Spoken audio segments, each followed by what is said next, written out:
My dear students and my dear viewers, you are welcomed by me in my YouTube channel HPL Classes. In HPL Classes, I am going to teach about the acceleration and how many types of acceleration. This topic is of class 9th and your belong topic is motion. सबसे पहले मैं अपने viewers को और अपने subscribers को और साथ ही साथ 9th क्लास के स्टूडेंट को HPL चैनल की ओर से अभिवादन करता हूं और दुर्गा पूजा के इस पावन वेला में आपका अभिनंदन करता हूं। आइए इसमें हम लोग देखते हैं कि एक्सेलरेशन में टाइप्स ऑफ एक्सेलरेशन कितने प्रकार का होता है। तो इसके पहले क्लासेस में मैंने बताया था आपको कि रिटार्डेशन, डिसेलरेशन और नेगेटिव एक्सेलरेशन क्या होता है। इस टॉपिक को आप लोग पढ़ चुके हैं। अब जो है हम लोग पढ़ेंगे वह है यूनिफॉर्म एक्सेलरेशन, जिसको हिंदी में समान त्वरण बोलते हैं। उसके बाद नॉन यूनिफॉर्म एक्सेलरेशन पढ़ेंगे, जिसको हिंदी में असमान त्वरण बोलते हैं। आइए देखते हैं क्या होता है यूनिफॉर्म एक्सेलरेशन। तो जैसे ही यूनिफॉर्म का नाम आता है उसको हिंदी में एक समान बोलते हैं। मतलब एक समान का अर्थ होता है कि एक समान में एक बराबर, है ना। अब जैसे कि यहाँ सेकेंड हम लोग शुरू कर रहे हैं, वह है यूनिफॉर्म एक्सेलरेशन। हिंदी नाम आपको बता चुके हैं हिंदी मीडियम के बच्चों के लिए। आइए होता क्या है इसके बारे में लोग पढ़ते हैं ना। ये body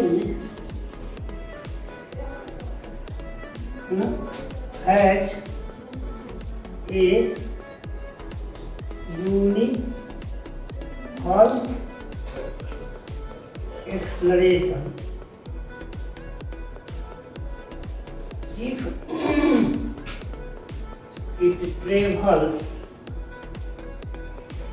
it travels equal velocities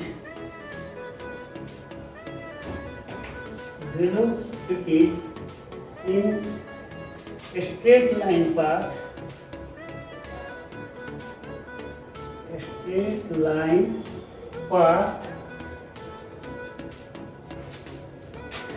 in equal interval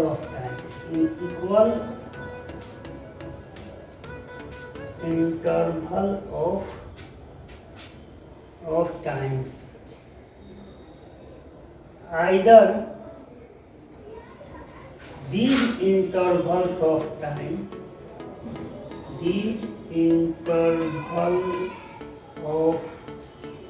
time are so small. This is the definition of uniform acceleration. आइए इसके अर्थ को देखते हैं, इसको क्या कहता है। ये बॉडी है जो यूनिफॉर्म एक्सेलरेशन, एक बॉडी को यूनिफॉर्म एक्सेलरेशन होता है जब वह समय के बराबर बराबर अंतरालों में बराबर जो है वेग को तय करता है ना। चाहे समय का अंतराल कितना हो, क्या हो, छोटा हो। इसको एग्जाम्पल की तरह से हम लोग समझते हैं एग्जाम्पल के तौर पर। यहाँ सीरियल नंबर लिखते हैं, यहाँ लिखते हैं इंटरवल ऑफ टाइम,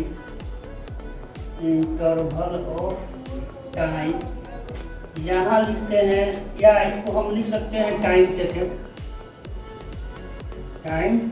टेकन, यहाँ लिख देते हैं वेलोसिटीज। मान लेते हैं कि कोई बॉडी है, अगर एक सेकंड में 5 मीटर की 5 सॉरी 1 सेकंड में मान लेते हैं कि वह 5 मीटर पर सेकंड की दूरी को वेलोसिटी को ऑक्यूपाई करता है। दूसरे सेकंड में वह 10 मीटर प्रति सेकंड हो जाएगा। तीसरे सेकंड में मान लेते हैं वह 15 मीटर पर सेकंड हो जाएगा। चौथे सेकंड में मान लेते हैं वह 20 मीटर पर सेकंड हो जाएगा। ये जो उदाहरण बताया गया, ये जो एग्जाम्पल बताया गया, ये यूनिफॉर्म वेलोसिटी का है, क्योंकि टाइम के बराबर इंटरवल में इसने बराबर वेलोसिटी ऑक्यूपाई किया, तो ये यूनिफॉर्म एक्सीलरेशन का उदाहरण है। इसका और उदाहरण है एग्जाम्पल में देने के लिए तो मैं आपको बता रहा हूँ। A freely falling body, second हो जाएगा when a cyclist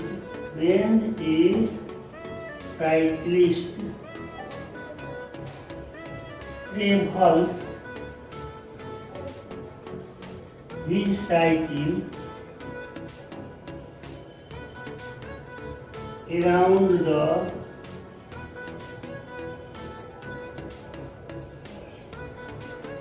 roundabout। गोल चक्कर के चारों अगर कोई साइकिलिस्ट अपने साइकिल को घुमाता है तो वह हमारा जो एक्सलेशन होगा यूनिफॉर्म होगा। और फ्रीली फॉलिंग बॉडी है, मान लीजिए कोई बॉडी जो है ऊपर से नीचे गिर रहा है, धरती की ओर आ रहा है, तो वह हमारा क्या होगा, एक यूनिफॉर्म एक्सलेशन होगा। तो आइए इसको हम देखते हैं। अब इसके सेकेंड टाइप को देखते हैं, वह क्या है, तो इसको हम लोग बोलते हैं non uniform acceleration.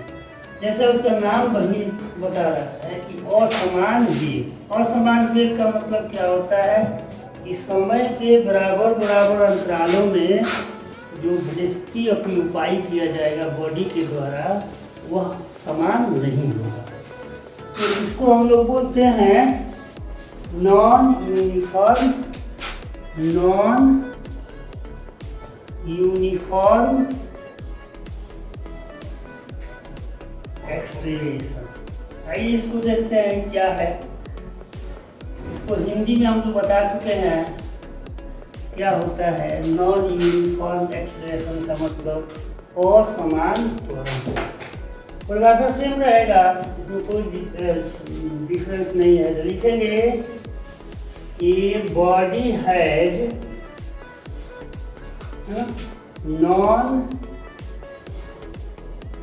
non-uniform acceleration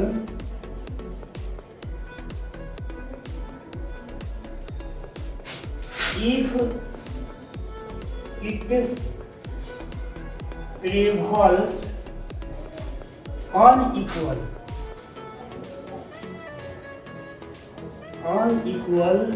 velocities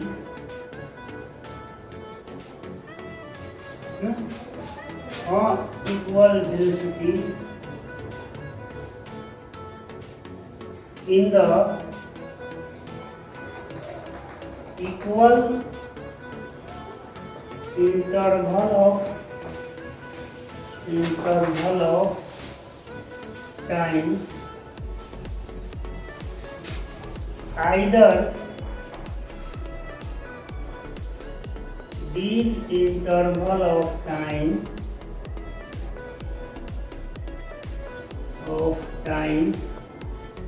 are so small। लेकिन इसमें स्ट्रेट लाइन पाथ तो हम नहीं मेंशन किए हैं, क्योंकि इसमें स्ट्रेट लाइन पाथ नहीं हो सकता है। हो भी सकता है अगर स्ट्रेट लाइन पाथ में अगर कोई बॉडी जो है मूव कर रहा है तो अगर उसमें ज़्यादा रेजिस्टेंस है, मतलब अवरोध ज़्यादा है ना, गाड़ी का जो स्पीड है, बॉडी का जो स्पीड है और बार बार चेंज होता रहता है, तो क्या होगा, इक्वल टाइम में हम देखेंगे इक्वल डिस्टेंस, इक्वल वेलोसिटी नहीं हो पाएगा। ये परिभाषा है कि बॉडी है non uniform acceleration if it travels on equal velocities in the equal interval of times, either these interval of times are so small। समय चाहे कितना ही छोटा क्यों ना हो, अंतराल कितना ही छोटा क्यों ना हो, अगर कोई बॉडी उस निश्चित अंतराल में अगर एक समान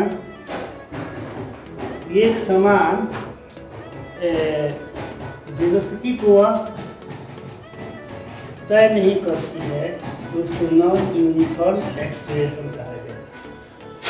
एग्जाम्पल देखते हैं। एग्जाम्पल में यहाँ सीरियल नंबर लिखते हैं, यहाँ टाइम टेकन लिखते हैं, ठीक है, और यहाँ वेलोसिटी लिखते हैं।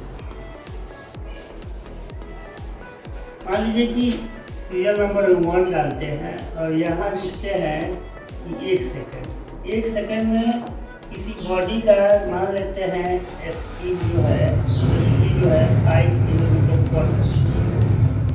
दूसरे सेकंड में इसका वेलोसिटी जो है घट करके 4 मीटर पर सेकंड। तीसरे सेकंड में इसका वेलोसिटी मान लेते हैं कि बढ़ करके 6 मीटर पर सेकंड। चौथे सेकंड में जो इसका वेलोसिटी है वह फिर घट करके 3.5 मीटर पर सेकंड। यहाँ देख रहे हैं वेलोसिटी जो है टाइम का तो इंटरवल समान है, लेकिन इस समान इंटरवल टाइम में जो वेलोसिटी का जो इंटरवल है वह एक समान नहीं है।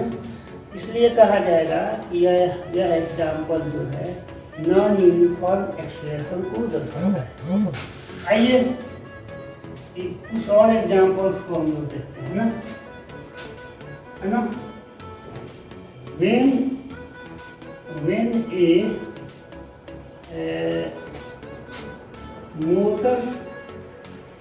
motorcyclist है ना drives his motorcycle in the crowd region,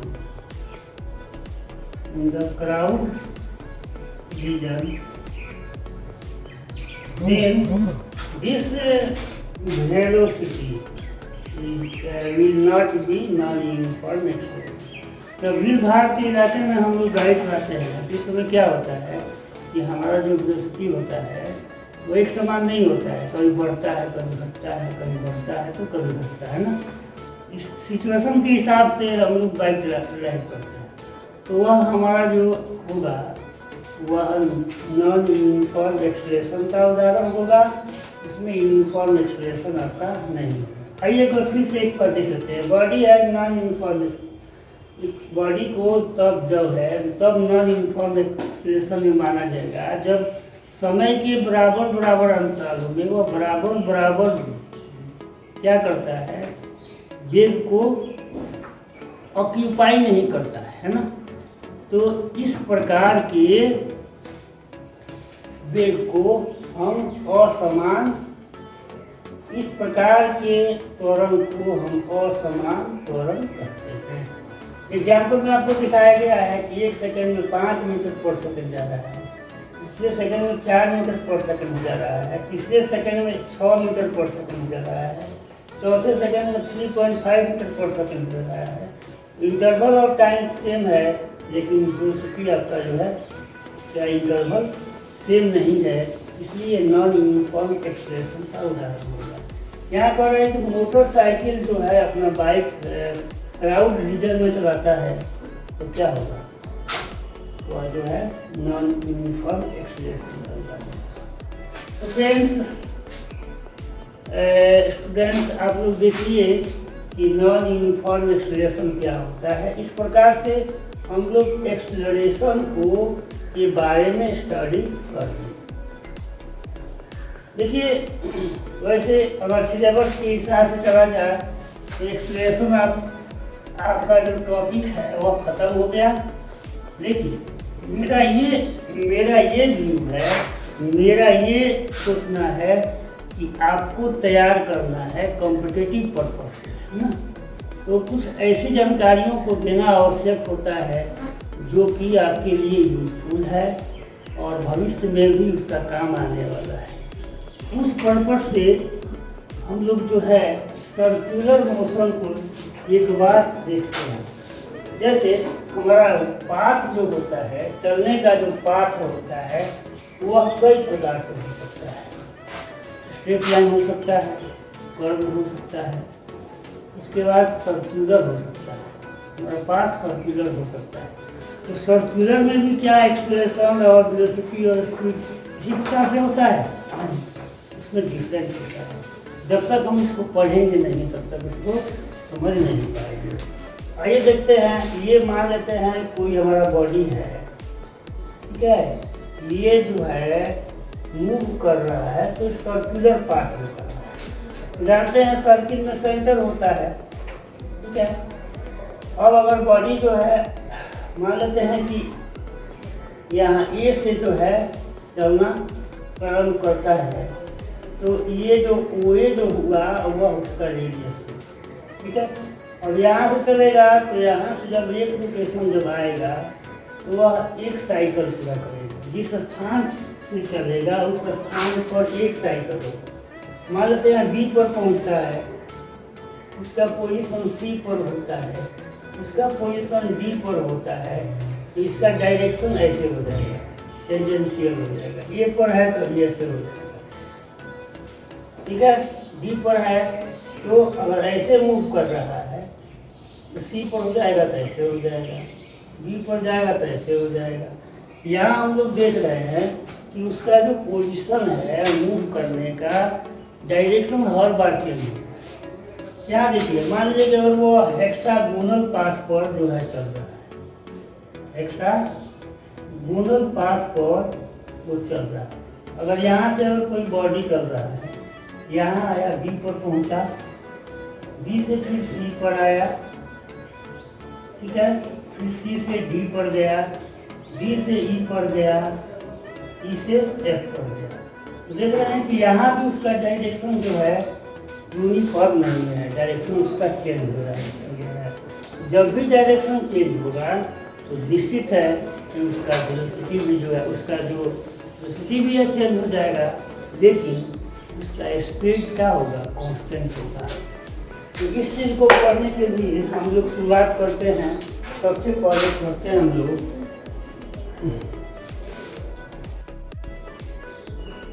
तो स्टूडेंट्स, यहाँ आप लोग देख रहे हैं कि लीनियर वेलोसिटी हम लोग पढ़ने जा रहे हैं। तो जब इसको हम लोग कहेंगे तो यूनिफॉर्म सर्कुलर स्पीड भी होता है, यूनिफॉर्म सर्कुलर स्पीड होता है। यहाँ मैंने बताया कि अगर कोई बॉडी जो है सर्कुलर पाथ पर मूव कर रहा है, रोटेट कर रहा है, ठीक है जी, तो उसका डायरेक्शन जो है हमेशा क्या होता है, उसका डायरेक्शन हमेशा जो है वह चेंज होते रहता, कांस्टेंट है। क्या है, इसका स्पीड कांस्टेंट है, लेकिन इसका जो है वेलोसिटी चेंज होता है।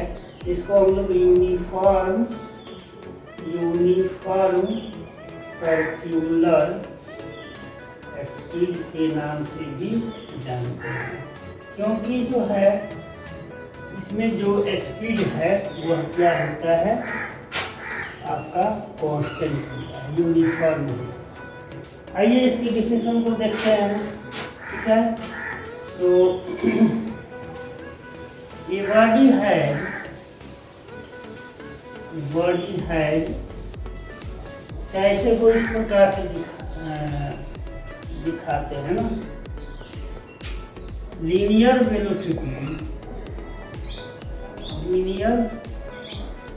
Velocity is defined as follows. Defined as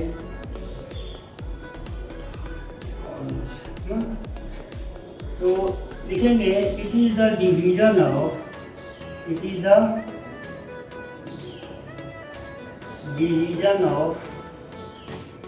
circumference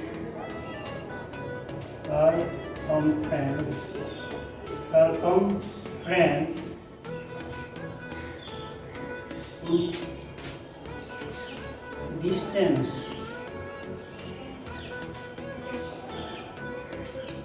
traveled by a body to complete one cycle.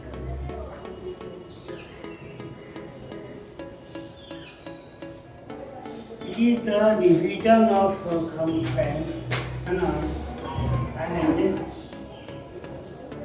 time taken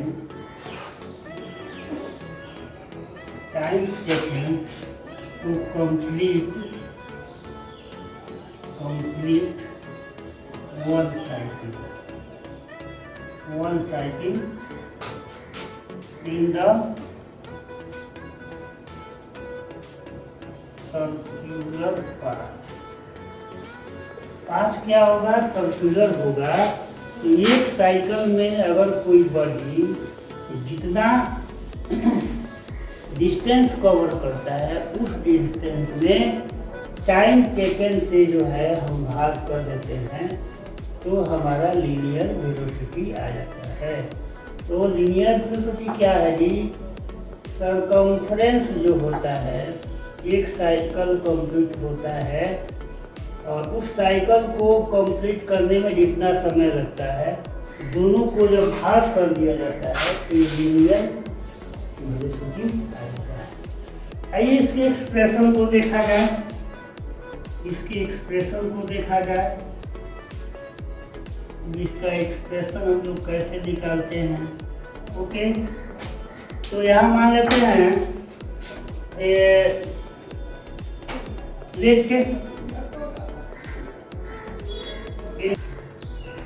let in t second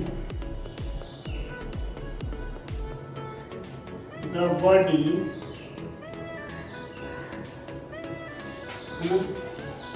is covered the distance is equal to c। ठीक है, मान लेते हैं कि c क्या है? मतलब distance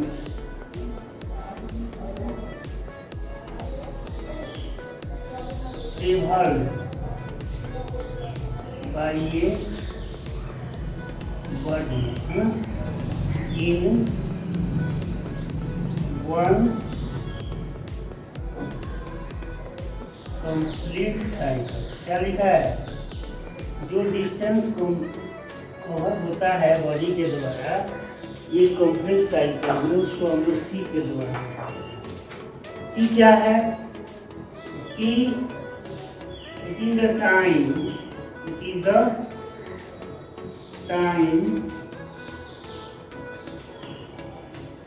taken by a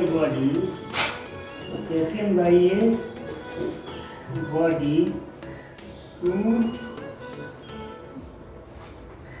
complete one cycle complete करने में जो समय लगेगा उसको हम टी से दर्शाते हैं। भी जो है हमारा वह क्या है? तो लीनियर वेलोसिटी है। कौन सा वेलोसिटी है जी? ये लीनियर वेलोसिटी है।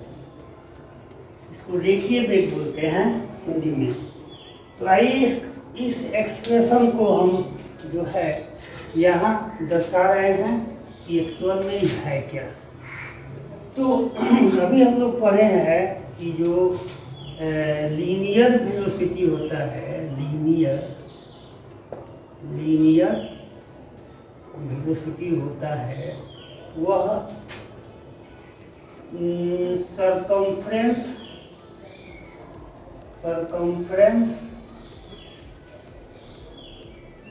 बाई क्या हो जाएगा, टाइम टेकन।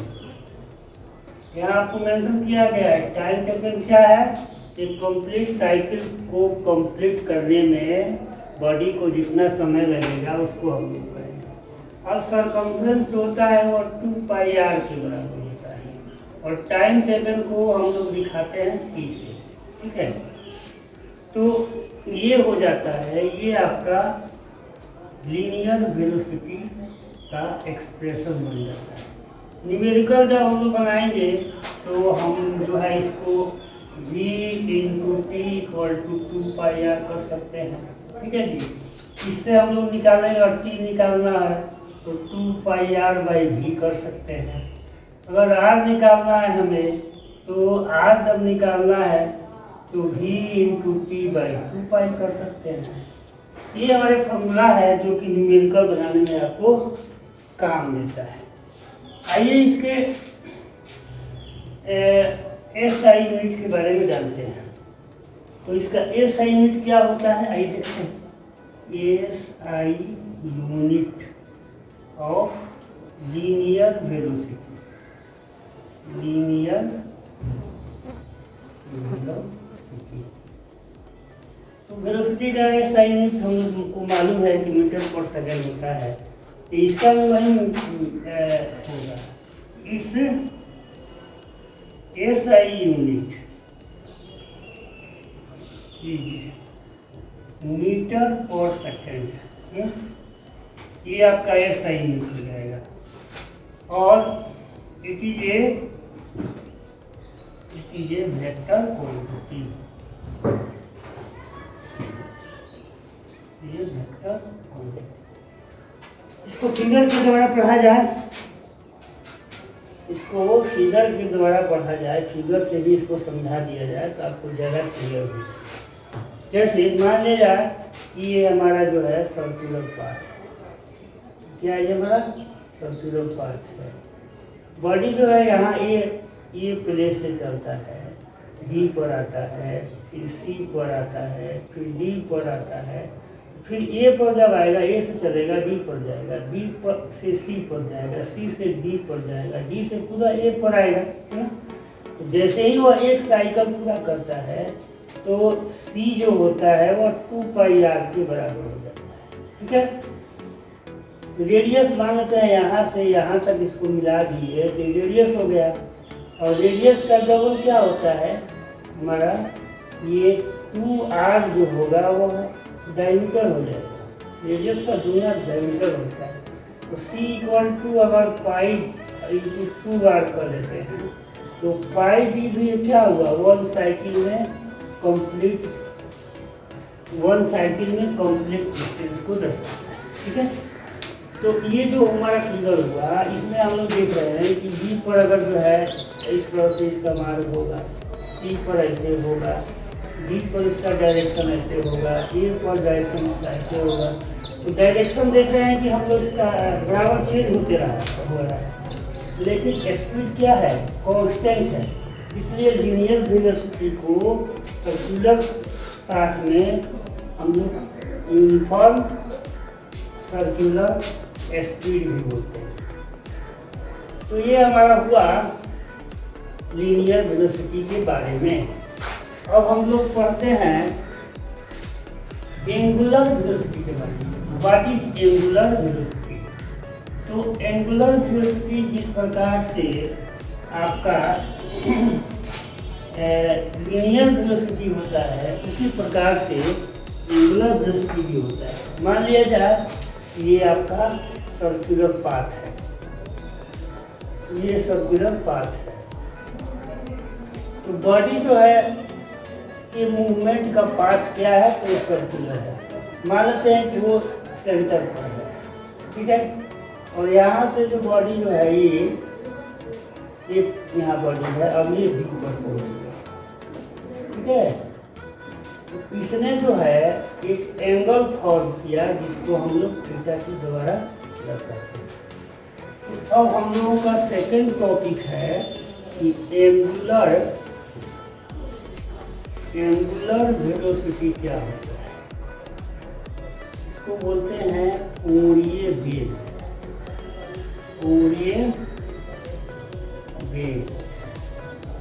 ठीक है। कोणीय वेग क्या होता है इसको देखिए। तो यहाँ जो है ए से बी पर जाने में उस बॉडी को कुछ समय लगा होगा, ठीक है।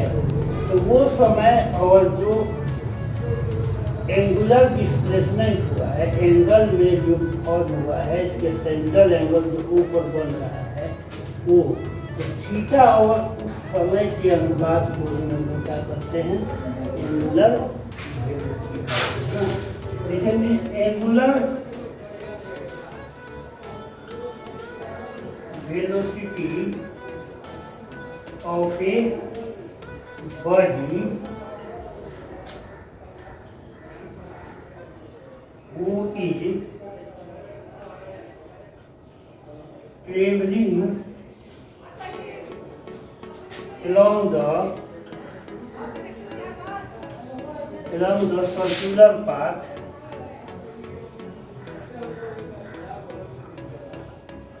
is defined as follows.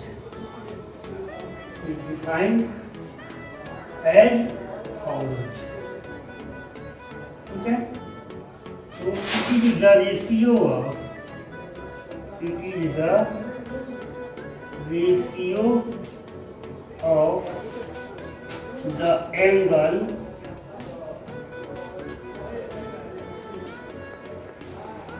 formed at the center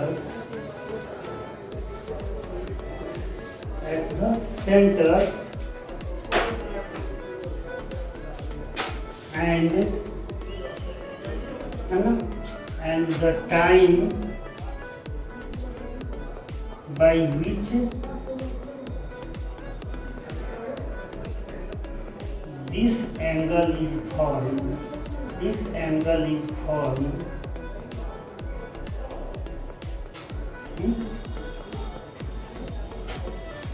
That is called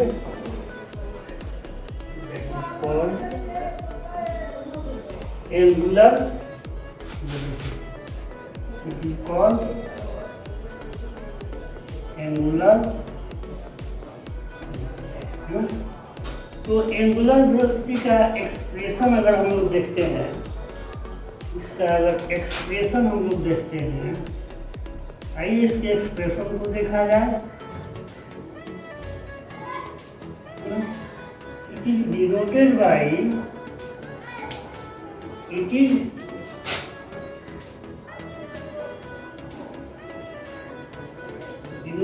by omega.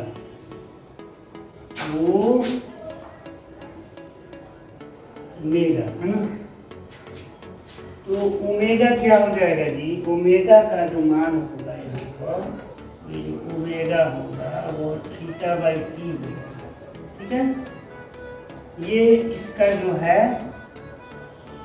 Expression होगा। न्यूमेरिकल में अगर बनाएंगे थीटा का मान निकालेंगे तो ओमेगा इंटू टी हो जाएगा। अगर टी हमको निकालना है तो क्या हो जाएगा, थीटा बाई ओमेगा हो जाएगा। इस तरह से न्यूमेरिकल पर्पस के लिए ये आपका फॉर्मूला बनाया गया है। अब आइए एक बार परिभाषा को फिर से देखते हैं। ये जो एंगल फॉर्म हो रहा है ए से बी में जाने को समय लग रहा है टी सेकेंड। टी सेकेंड में जो ये एंगल के सेंटर पर बनाता है उस एंगल का, और समय के साथ जब रेशियो निकालते हैं, डिवाइड करते हैं, तो जो हमें वेलोसिटी प्राप्त होता है उसे एंगुलर वेलोसिटी बोलते हैं। इसको ओमेगा से दर्शाते हैं और इसका मान थीटा बाई टी होता है। आइए इसके एसआई यूनिट को देखते हैं।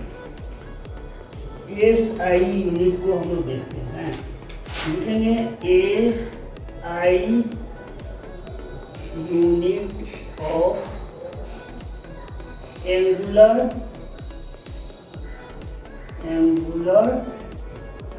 वेलोसिटी। ठीक है, तो एंगुलर वेलोसिटी का जो SI यूनिट होता है, इसका एक्सप्रेशन हम पढ़े हैं कि omega equal to theta by T. Theta को हम लोग रेडियन में मापते हैं, इसका जो होगा रेडियन हो जाएगा, और इसका क्या हो जाएगा, तो सेकंड हो जाएगा। ठीक है, तो ओमेगा का SI यूनिट जो होगा, SI unit of omega equal to कितना हो जाएगा, रेडियन पर सेकेंड। इसको शॉर्टकट में हम लोग दिखाते हैं इस प्रकार से, RAD से रेडियन हो गया, SEC से माइनस अगर ऊपर कर देते हैं, पावर कर देते हैं, तो ये इसका SI यूनिट बन जाता है।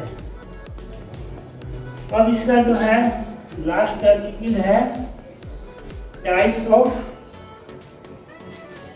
Quantity, types of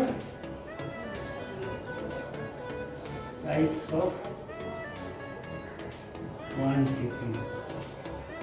As you know that velocity is a vector quantity, in the same way, है ना, angular velocity is also the vector quantity. लिखेंगे, it is also a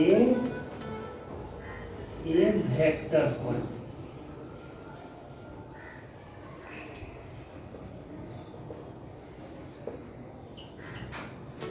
friends, जब अगले क्लास में जाएंगे तो रेडियन के बारे में बताया जाएगा, कोण को जो मापा जाता है वो उसका SI मात्रक रेडियन होता है। इसलिए आपको परिचित करा दिया गया है कि रेडियन क्या है। तो रेडियन जो है थीटा का, कोण का क्या है, SI मात्रक होता है। तो डियर स्टूडेंट्स, आज के लिए इतना ही काफ़ी है। दुर्गा पूजा का लुत्फ उठाइए और वीडियो को देखते रहिए। तब तक के लिए मैं आपसे विदा हो रहा हूँ। Thank you very much.